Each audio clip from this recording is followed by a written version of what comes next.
Good evening, everyone. Welcome back to our online Bible study. I apologize that it's been quite a while since I posted the last one. It's been, I think, at least 2 weeks. Things have been very busy at home.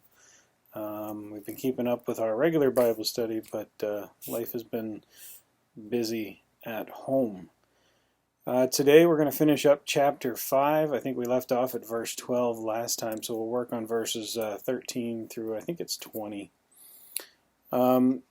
Before we go, there's a little bit of a theology background that I want to give you that we haven't really talked about before just because it didn't seem terribly necessary. But this is what's known as Kohleth's third demonstration. And essentially, the book is split up into demonstrations and then sections of advice. So in this third demonstration, we're going to be talking about essentially the risks of wealth and some of the, or a lot of the negatives that come with it. And you're going to recognize a refrain that we've kind of been talking about before already.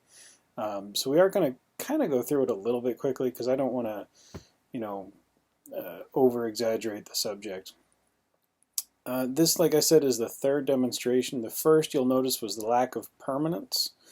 That was where we got the everything, for everything there is a season.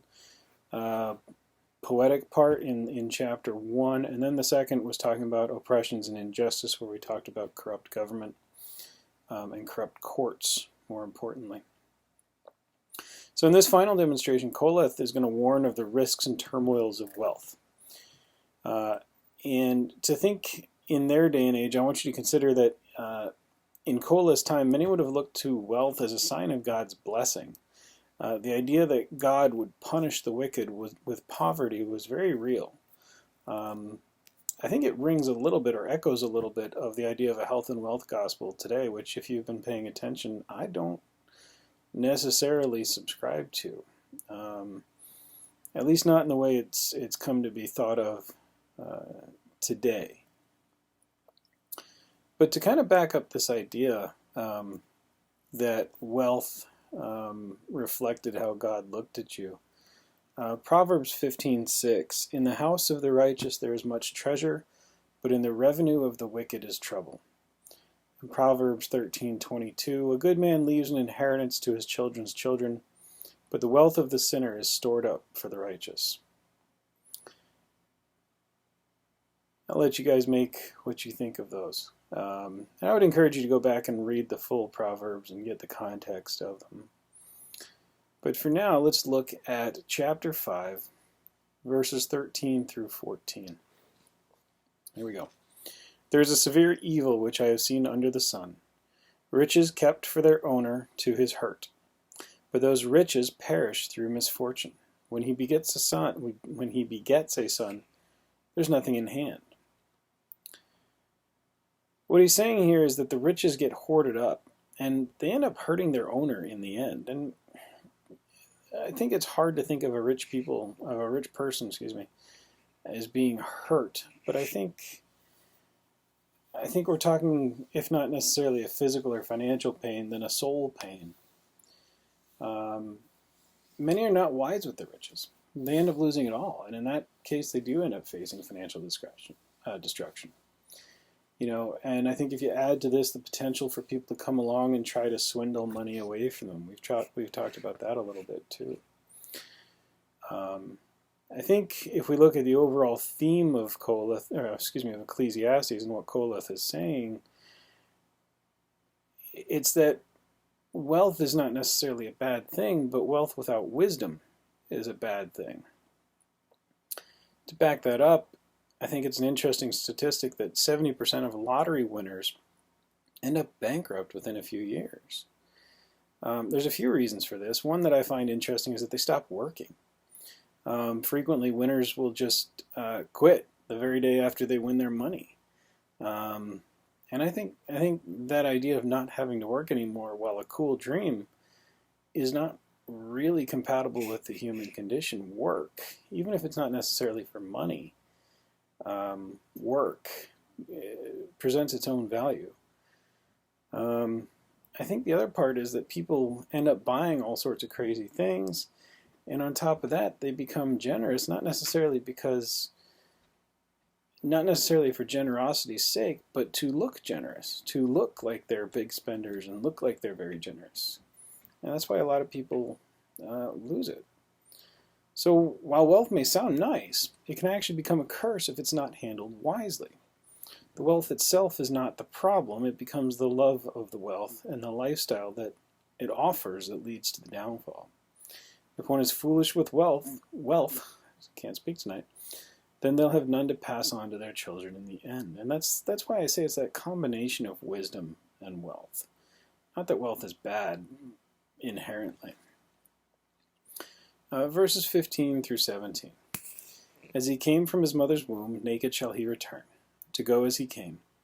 And he shall take nothing from his labor, which he may carry away in his hand. And this also is a severe evil. Just exactly as he came, so shall he go. And what profit has he who has labored for the wind? All his days he also eats in darkness, and he has much sorrow and sickness and anger. Koheleth is getting back to his, fairly consistent theme that we're all going to die in the end. And he's true. None of us gets out of this alive, and we cannot take it with us. So what does it profit us to toil for nothing more than the acquisition of great wealth? And again, I'm talking about wealth just for the sake of wealth. I don't think this suggests we shouldn't work to earn money to buy the necessities, nor do I think it says we can't enjoy some niceties in life. I think it's aimed more to the person who, as we've demonstrated before, treats wealth as an idol. We see the wind reference in chapter 1:14, so this is familiar. He says, I've seen all works which have been done under the sun, and behold, all is vanity and striving after the wind. I think the last line there in verse 17, all his days he eats in darkness. It's an interesting line. Whereas the wise man with wealth would find joy in great feasts, the one who seeks after wealth for wealth's sake only will find that his meals bring him no more joy than anything else does. If his joy is rooted in the material, it's unlikely to last. Take the tale of Ebenezer Scrooge from A Christmas Carol. He spent so much time accruing wealth, being heartless and selfish, that he lost all the things that mattered. But as we know from that story, when he was faced with his future death, he discovered that he would have left no legacy, no inheritance. All he would have left is the misery that was caused by his own greed. He would die alone and largely forgotten. And I think that's what we're talking about here. And it harkens back to chapter 2, verse 13. And I saw that wisdom excels folly, as light excels darkness. His employee, and my English teachers will roll in their grave, I'm sure. I think it's Bob Cratchit.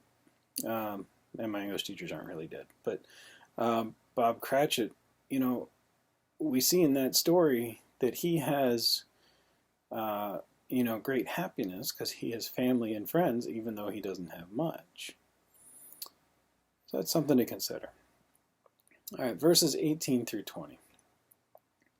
Here's what I have seen. It is good and fitting for one to eat and drink, and to enjoy the good of all his labor in which he toils under the sun, all the days of his life which God gives him, for it is his heritage.